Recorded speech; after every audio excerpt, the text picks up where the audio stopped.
This is my wife. She's hoping I'll shut up. Ain't Yes, gonna happen. anytime would be good. I'll I'm let sure her there's others that agree. So. No, Yeah. they're not gonna say anything. Uh-huh. Go ahead then. We did come here to learn, right? So I know that he was writing down what you wanted to learn. Do you have specific questions about specific things? I know that there's some broadcast things like trees or soil.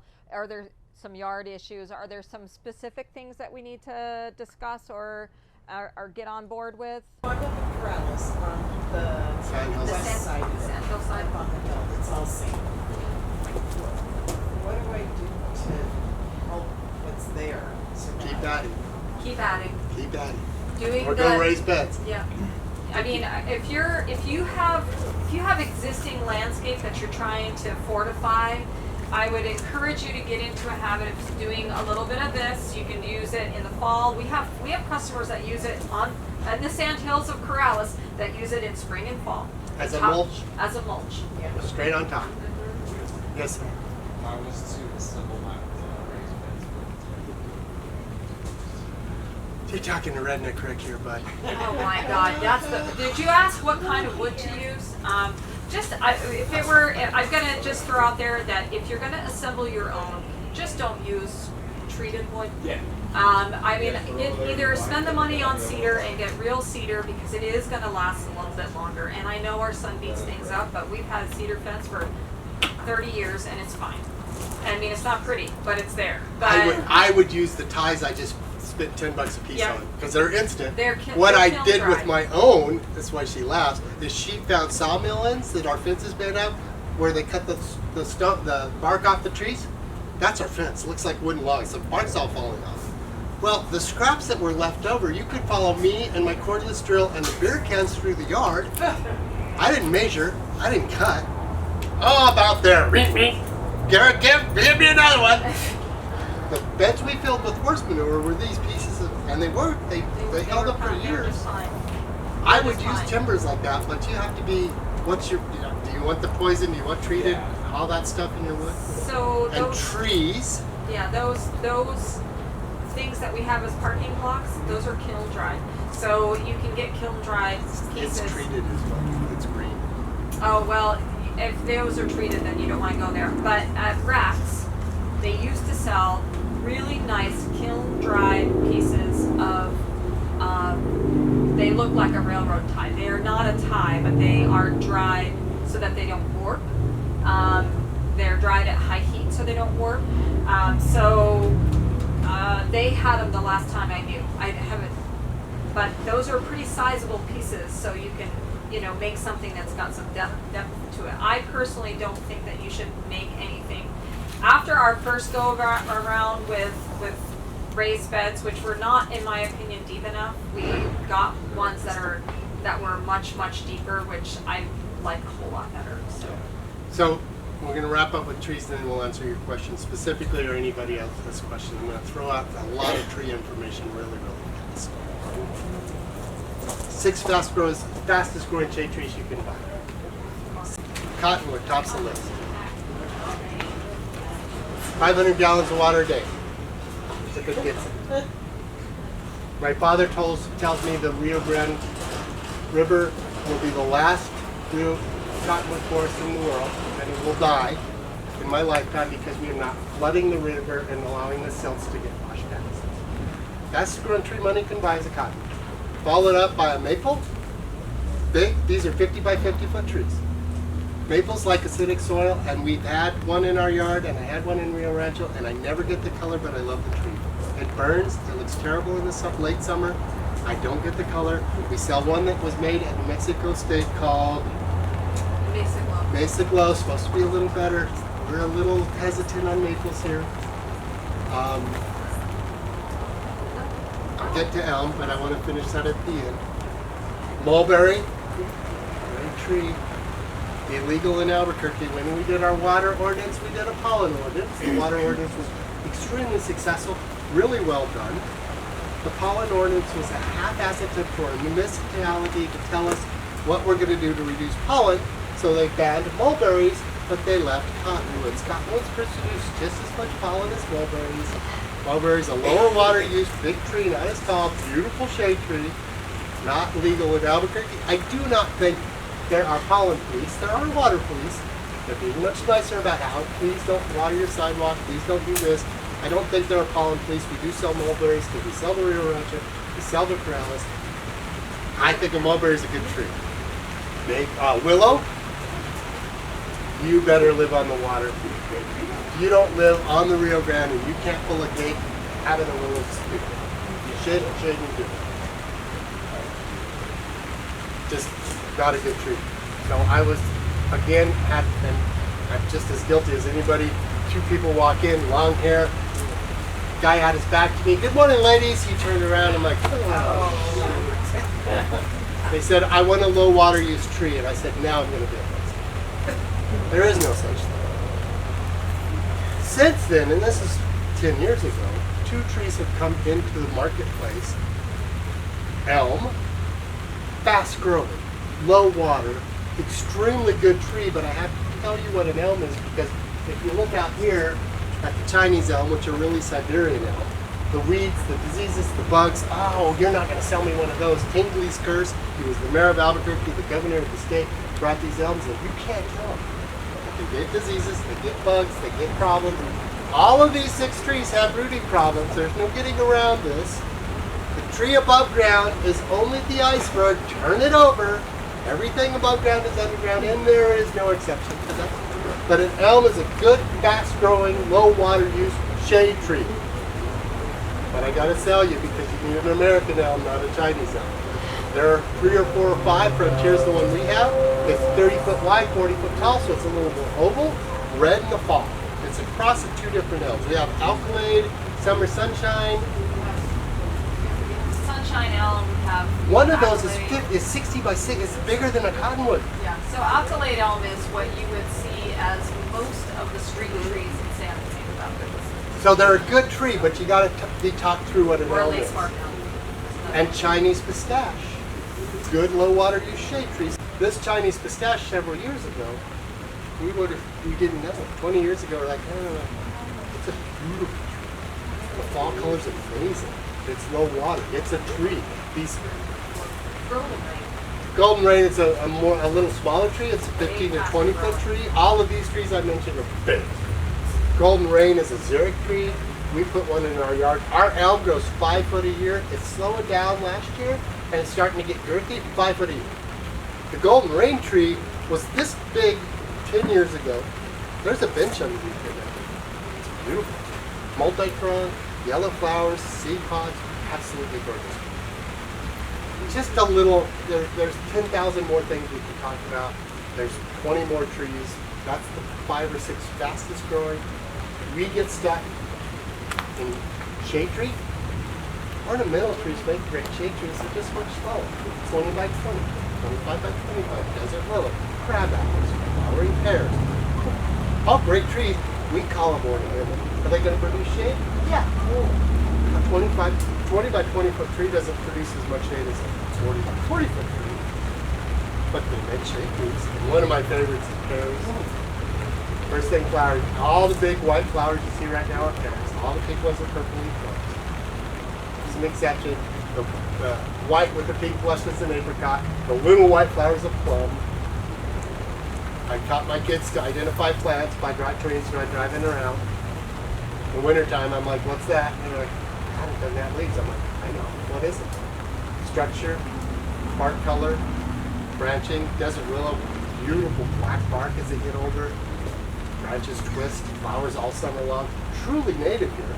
Will grow with no water and blooms all the time. It comes from seed. We had this conversation, I think, last week in a class. And I was teaching a vegetable class, but there were a lot of people who had other questions that were not related to veggies, which is fine. And one of the things that I think is very, very, and staff, this is very, very important to remember. If your native plant did not self-seed, if you bought your native plant in a container at a nursery, it is a cultivated plant at that point. I'm not saying that it will not eventually get to a point where it can act as that plant would naturally act in its native state, But if you bought a plant, a Chinesa is a great example, or an attaching plume, another great example. If you bought that plant in a container at a nursery, I don't care what nursery.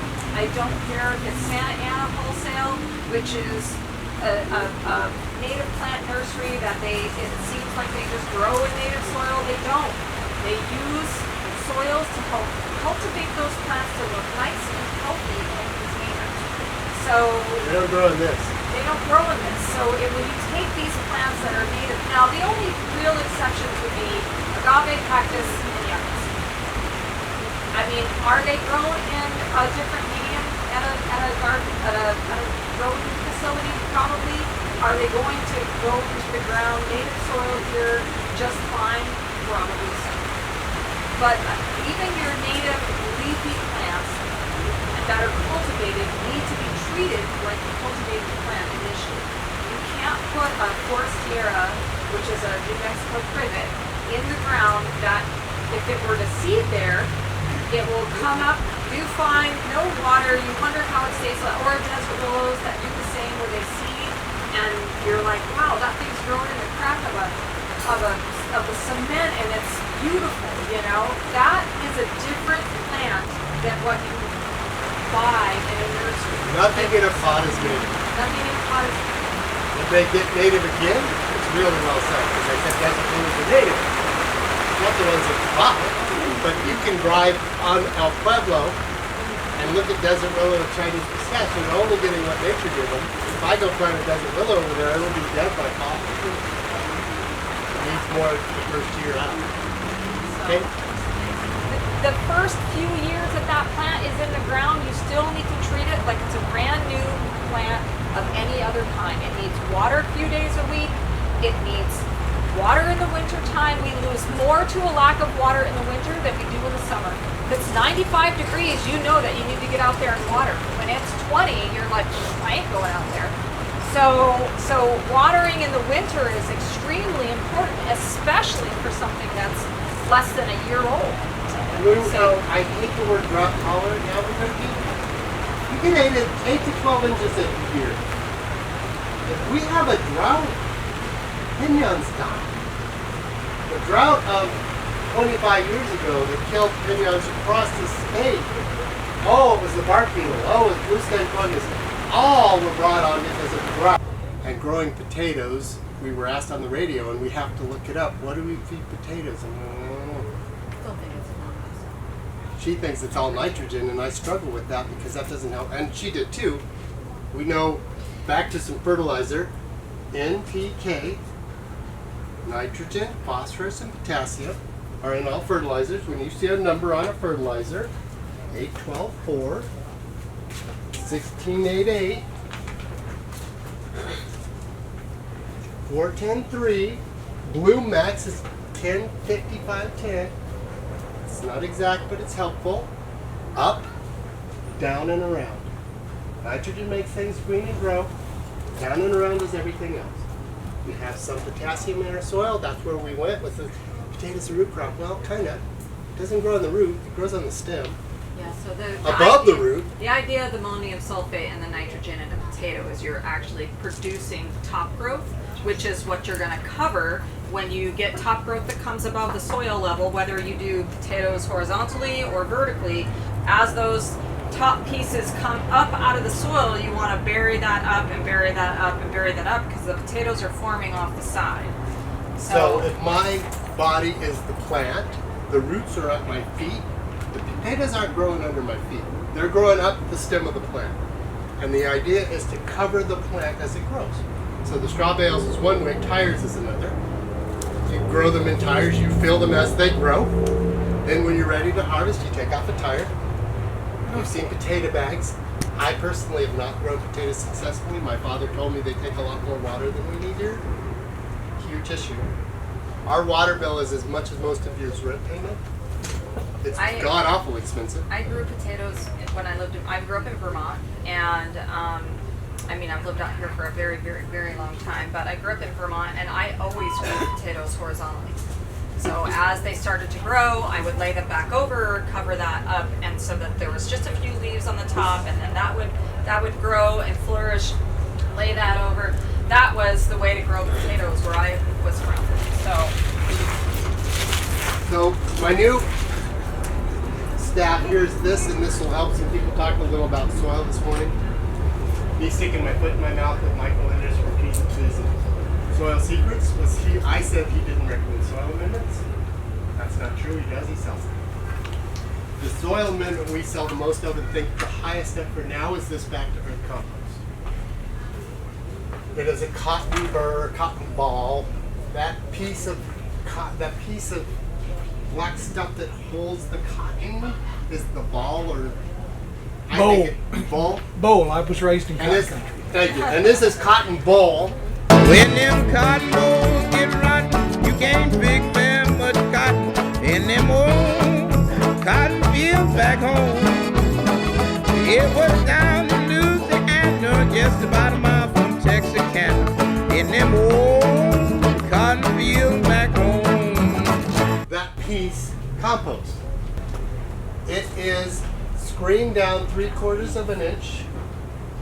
That's on purpose. That rawness, and those in here that know what I'm talking about will chuckle a little. It looks like seeds and stems. It's chunky. It's raw. It's ugly. You're like, why? She got it. The fines that file through are topsoil, really fine, good stuff, but the nutritional value isn't there as long. This lasts longer than most anything we sell as far as having nutritional value added back. Cotton pulls a lot of nutrients into the plant. It's in there. It's too hot to use straight. Okay, so it's raw. The raw is intentional because that's breaking down and working. The microbes are working. We buy the acidified, and people that knew less than us said, I said, why aren't you getting acidified? I'm like, what do you mean? Well, cotton gin is alkaline in its makeup. We fight alkalinity terribly. It's a huge problem here. That whole shelf is iron and sulfur products for the most part, and I talk about that. But it's got sulfur added because sulfur lowers pH. High pH is alkaline. Andy asked last week, and I haven't looked it up. Caliche was another topic. I'm going to get off track there, but alkalinity can be lowered with sulfur products, and anything that's acidifying is sulfur. No matter what the name is, if it's lowering pH, it's a sulfur-based product. So that's the compost we recommend. When I lived in Rio Rancho for 15 years, my garden was this big. The first year, I put 100 bags of dirt. The first year. By fall, gone. No change. None. Still the Sahara Desert of Rio Rancho. It took 5 years to change the soil. It's not one and done. Moved back to the North Valley, told my father, I'm going to water 3 days a week. I said, do you have soil amendments? He said, well, I put bales of peat in 20 years ago. I'm like, that doesn't work. It's ongoing. The best we've ever done is raised beds. I'll let her speak to that because she said to me a few years ago, I want raised bed. And I cussed and swore and shook my fist at the heavens, and we put in raised beds. We did. We filled them with almost straight horse manure the first go around. That was the best garden we ever had. Yes, ma'am. And then Can I put this into my compost? You absolutely can. That would It's a be great. good. That's a great. And how long does it have to stay in the compost before we use it? you can use it right You away. can use it right away, but it's an excellent product to put in a composter to help break down other items because it's already in the process. It's already Can it started. be smaller bags? We have smaller bags of other compost. We're carrying the Soilutions product, and that's what I wanted to speak to. We did new raised beds last year, and they're this tall. And we use straight Soilutions bulk. I have a couple of different varieties. Don't really remember which is which at this point, but and our beds did very well too. I mean, we have other items that we fight that are not soil based that are just what they are, but it is what it is. But and our tomatoes did great. Anything that the peacocks wanted, they got, unfortunately. And you were in class last week, the peacocks really did us in last year. So, in terms of a lot of other things. So the brutality of selling back to earth to my staff that you guys do, we triple our warranty if you buy compost and root stimulator. So we have a 30-day warranty on perennials, trees, shrubs, roses. If you buy compost and root stimulator, then you go to a 90-day warranty. We think, and I teach, you guys are going to get the inside track. I don't think Isaac's heard it. I know Kinder and Andy have. Bonnie hasn't. You're going to spend $60 on a shrub and not drop $20 on these two things? I'm sorry, this is going to sound really weird. Are you that stupid? Really? That was my take 2 weeks ago when I taught the class. Where it's like, you've got to put soil amendments in the ground. You can't grow here. Unless you want to grow Chamis and Apache Plume. Cactus, okay. Beekeeping has changed what we do. I wouldn't have grown that stuff like this. We have bees, we have yuccas, we have cactus, we have stuff that we don't plant. We consider it, call it weeds. There's a place, there's a need.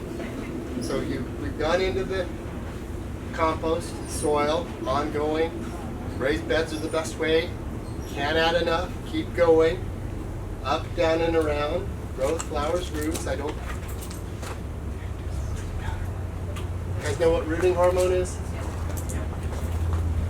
So the middle numbers for root, structure, fruit, development, flower, bloom max is 10, 55, 10. This is 10 in the middle, so phosphorus helps roots, fruit helps most everything. Nitrogen makes things green and grow. The other two do everything else. We have some potassium, it's not a high need, but phosphorus is. So root stimulator on new planting once a week till this go. And the big word that I throw out is IBA, endobutyric acid. When you buy rooting hormone that you buy cuttings and stick them in the flower, that's IBA, that's it. If you think of plants like humans, we need things at different times of our life, right? There is an infant that needs breast milk or something, some facsimile thereof, that has different nutrients than when you are an adult, okay? Or you need something different prior to running a marathon versus sitting around being a couch potato. I mean, it's just very, very different needs of the body, and that's the same idea with plants in all reality. They're living things.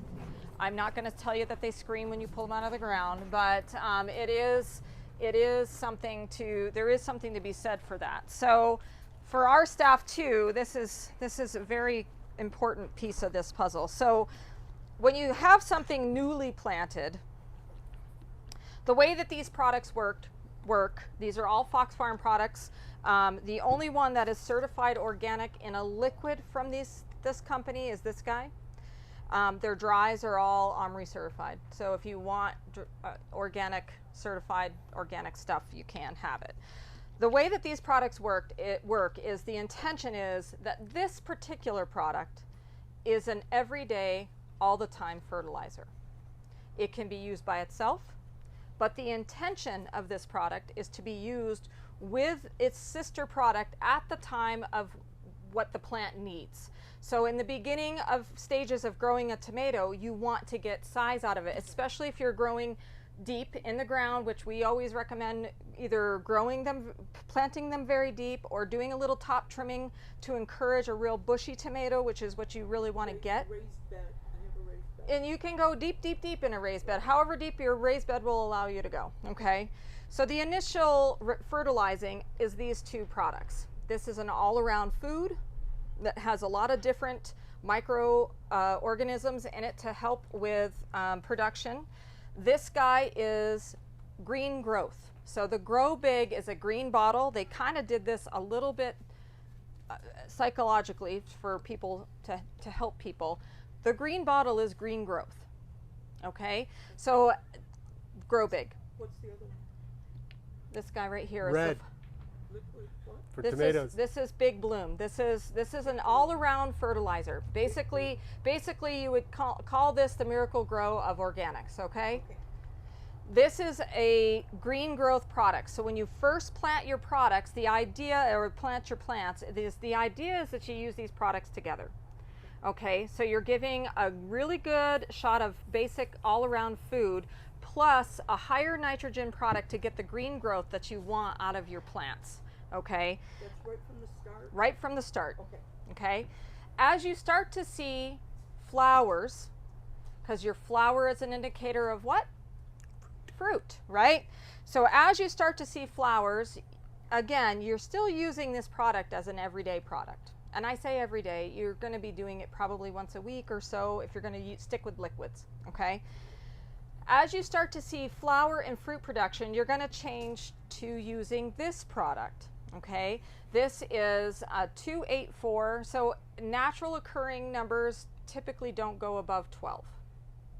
Meaning organic forms. Yes, organic forms. So, I mean, I'm not saying that there are not a couple of things on the market that might be a little bit higher in an organic form or an all-natural form, but for the most part, an organic form of anything, nitrogen, phosphorus, potassium, is not going to be any higher than a 12, okay? So this particular situation would be these two together, because again, you're providing a good, this is a steak and potato meal, not a coffee and donut meal like the water solubles or coffee and donut. That's really what that is. Okay, it's fast acting, in and out of the plant. Boom, it's done. This is a steak and potato, coffee and potatoes. That's what I want. So this is a steak and potato meal, and this is its dessert for getting your fruit and flour. Okay, so these products, the intention of these products is to be used together. I use dries because I don't have time to dink around with doing this all the time. I absolutely don't have time to do that. I just don't. So I use the dry products.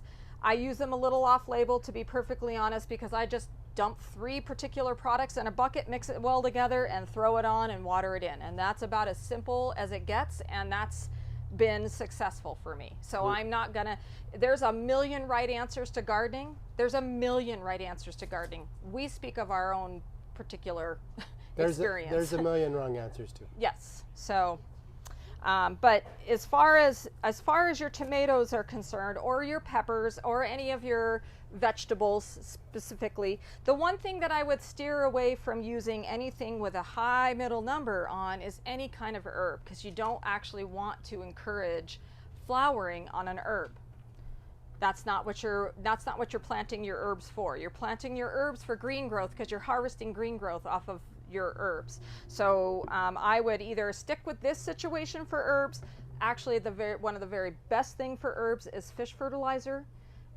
Super easy for the plant to maneuver that product through its system, and it's typically about a 5% nitrogen, which is perfectly fine, and it doesn't encourage the flower production, especially on things like basil and things where you want to keep the flowers really at bay to get a nice big plant that's full of flavor. Once you start to let that plant go to flower, you start losing some flavor. So I have 4 different fish fertilizers coming this week. One is fish and bat guano. The cheapest is just fish emulsion. Andy asked me what's fish emulsion. It's what's left. There's fish fertilizer, it's better. yes. And they use the fish, but fish emulsion is they fillet the fish and stuff. That's emulsion. It's also boiled. Yeah. So it's kind of like canned vegetables. So I've got fish emulsion. I've got another fish food coming. I've got 2 or 3 coming. So that's for everybody. On the chemical level, I was very pleased to hear again Michael Melinda say he doesn't sell fertilizers because he sells what he's trying to make you grow soil that produces microbes that go out and find the nitrogen in the water and bring it back to the plant. As much as this is not coffee and donuts, it's a long term to do what he does, and we're not patient enough because we feel like fertilization. We use this exclusively on our food. We use this stuff on stuff we want to produce. We use coffee and donuts on annuals. Yes. We use Coffee and donuts on annuals and is roses. the way to go. Somebody asked about roses. So, oh, I got a rose food. What's the number on the rose food? 12, 10, 8, nitrogen, phosphorus, potassium, higher in nitrogen. I formulated this lawn food, super green lawn food. The picture on the bag looked like it was the East Coast. I said, could you change the picture? I said, okay, this looks more like Prescott. Then I said, that's still not working. Please put a big red star in the bag that says ideal for trees, shrubs, and roses. 1688, 2:1:1 ratio, 2 parts nitrogen, 1 part phosphorus, 1 part potassium. What makes it special is the iron and sulfur content. There's 15% sulfur and 5% iron. Anybody know what ironite is? Ironite has less iron and sulfur than my product and has 1688. So it's got ironite in it. It lowers pH. Alkalinity locks up nutrients. Sulfur unlocks them and allows them to be available. So trees, shrubs, roses, lawns. I don't have Bloom Max here. Bloom Max is the high middle number, 105510. You would use Bloom Max on all your vegetables if you're not an organic gardener, and all your high producing flowers, all your geraniums, all your petunias, all that high production stuff. And we use chemical, not organic. Mike Melendres uses no fertilizer. He's creating soil. I don't have time for it. Is it time for this to be put down? On lawns, yes. Lawns? Trees and shrubs. yeah. Trees and shrubs, we're right at the cusp. It's, listen carefully, when it freezes,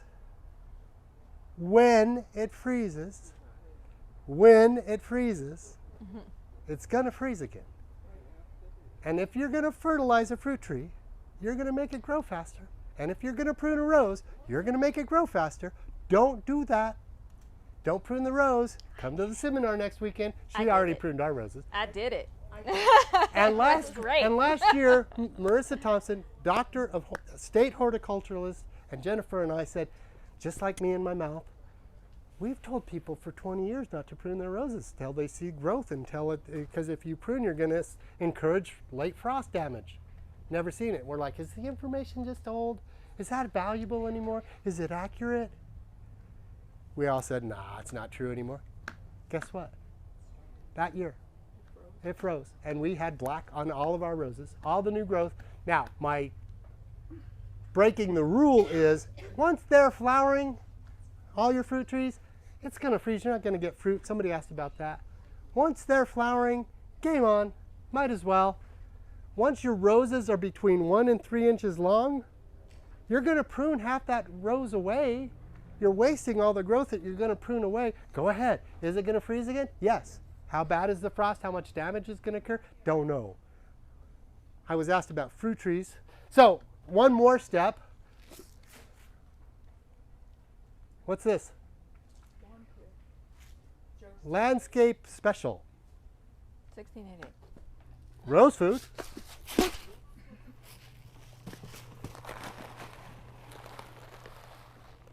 This is this. It's not kind of the same. They make their own. I said, no. You put my product in this jar. This jar's 20 bucks. This bag's 40. This is 20 pounds. This is 4 pounds. Sorry. You want to spend 20 bucks? I'll take it. You're smarter to buy this if you have more than a couple. If all you need is this and all you need is this, that's good. Two, three shrubs, a couple roses. Everything except annuals and perennials. Fruit tree food is 19:8:10 or 19:10:8.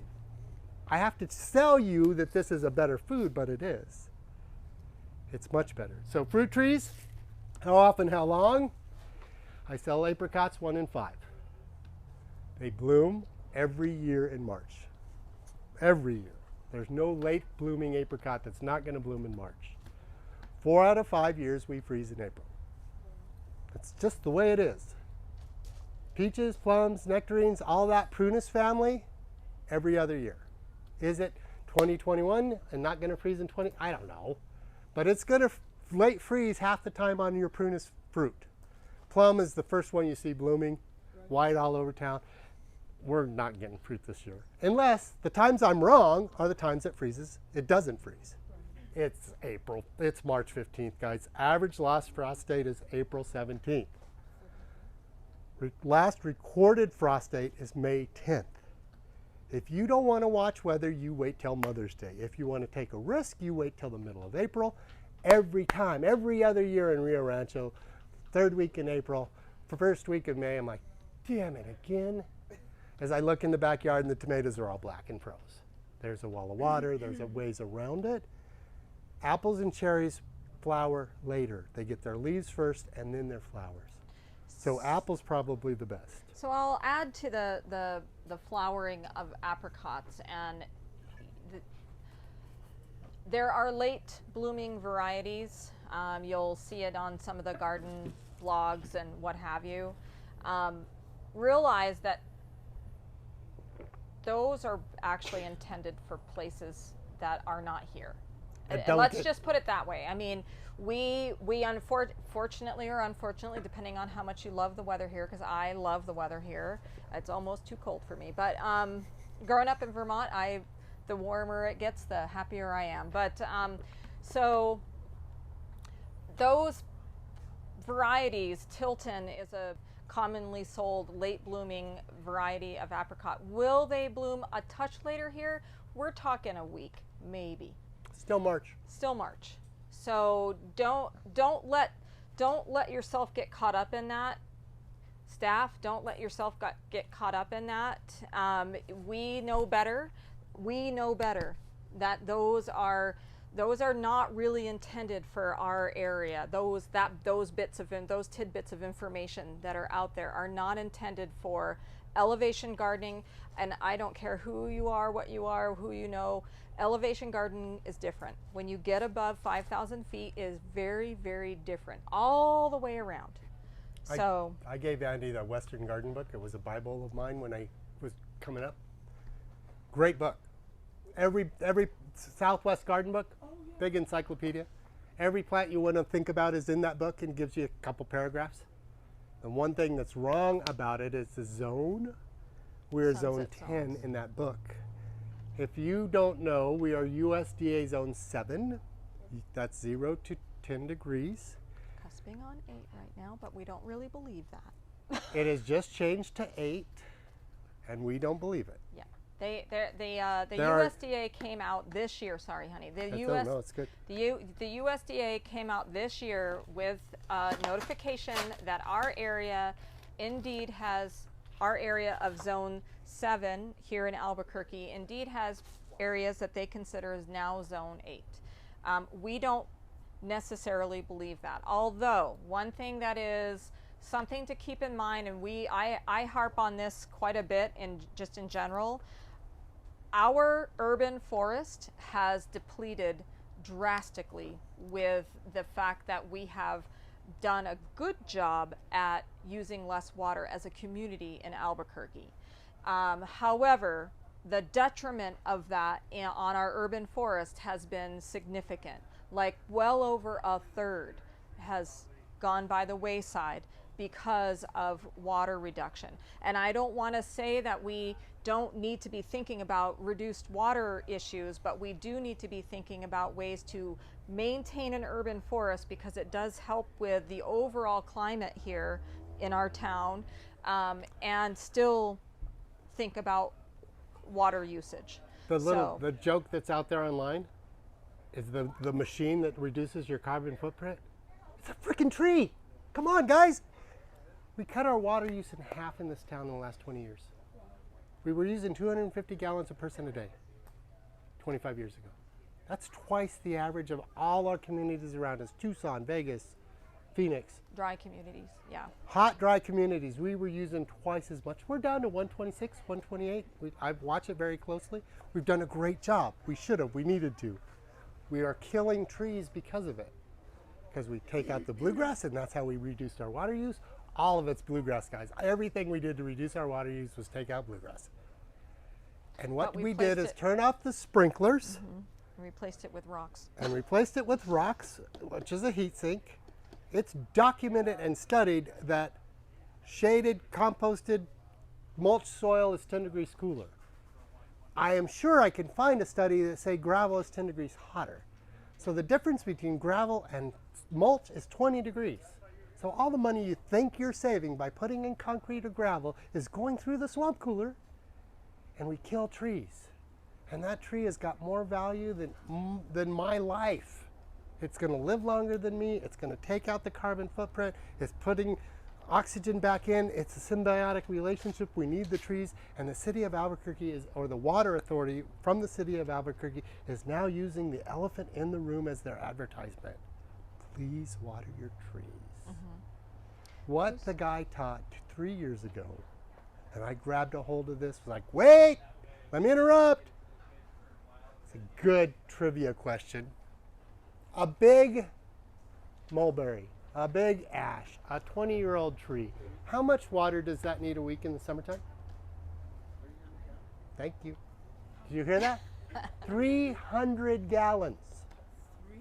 300 gallons. How do you do? Because she was in the seminar. Tree class. Yeah. Tree pruning. And we got one. 300 gallons, guys. Drippers run in a gallon, 2 gallon. The best you can get is a 20 gallon per hour sprayer. That's the sprayer that is the umbrella. That's 20 gallons an hour all the way open. The spaghetti one, the octopus one that's got the 5 or 8, that's 8. The drippers? 7 is the biggest probably. 7 gallon is about the biggest Dripper. here. Most of them are 1s and 2s. So what I teach is the argument I had with Regina. It wasn't her. She's too nice. The other. I know how to water. I have to be careful. I have to be careful because nobody wants to be told they don't know how. How often? How long? Common question. Ask everybody. How often? How long? Here's the answer. 20 minutes, 3 times a week. $1 million question that I bet nobody in this room, she can answer. How big is your dripper? I don't know. I'm sorry, you don't know. So we're going to argue that you know how to water, but you don't know how big your dripper is.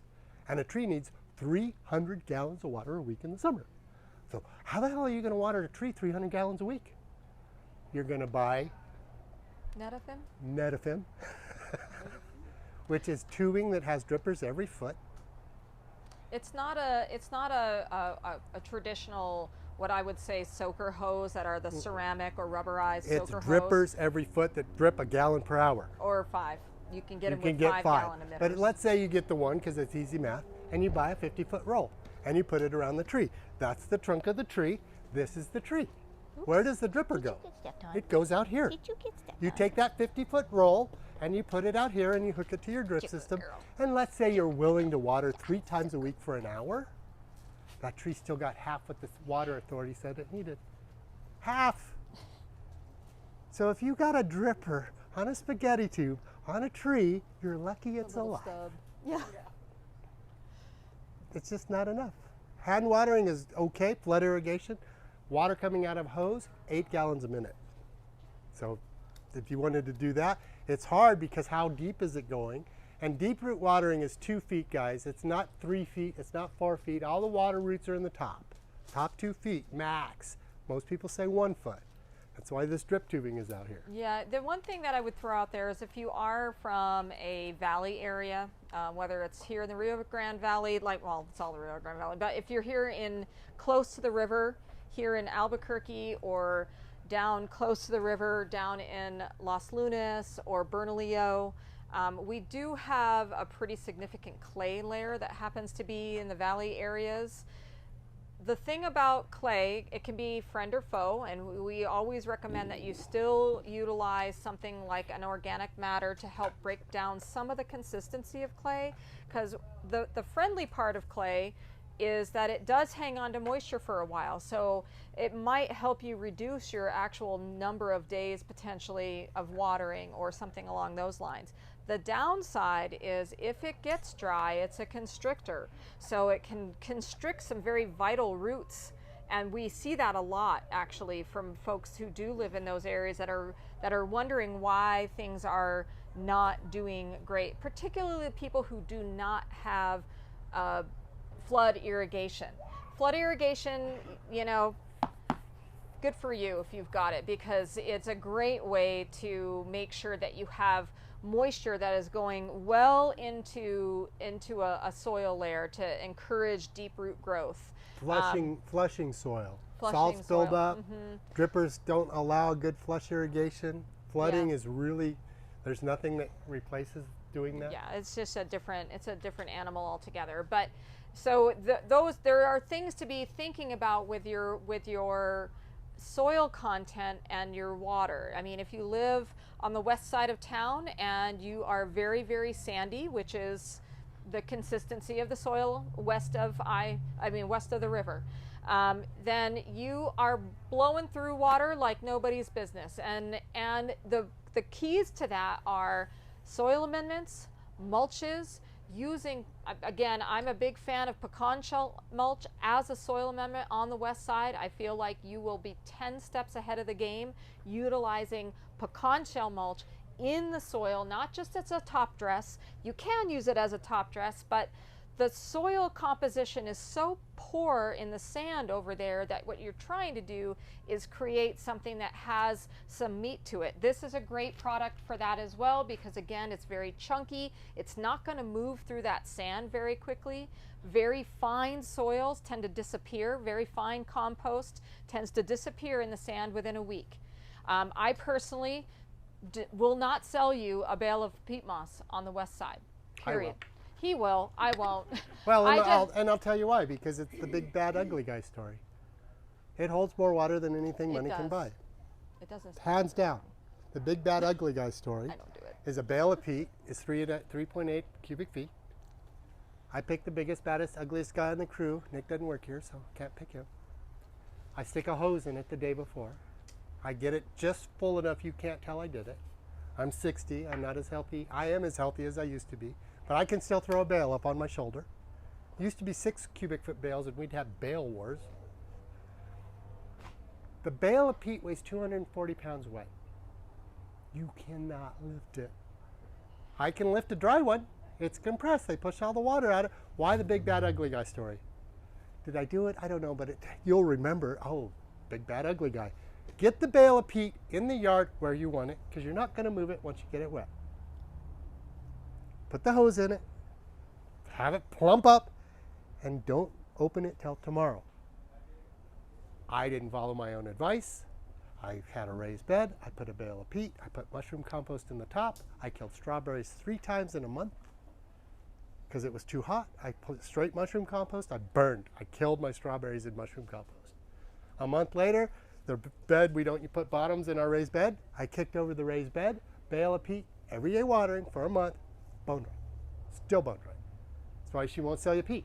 You don't get it wet. It's hydrophobic. It's repelling water. Get it wet. It's the most acidic natural product you can buy. We're talking about lowering pH. Peat moss is the most acidic natural organic product you can buy. Its acidity lasts 6 months. Next year it's not acidic anymore. But initially it is, and it holds a lot of water. Mm-hmm. Green thumbs are not inherited. They are earned. Pecan shell mulch also is acidic naturally. So pecan shell mulch sits at about a 5 to a 5.5 on the scale of acidity.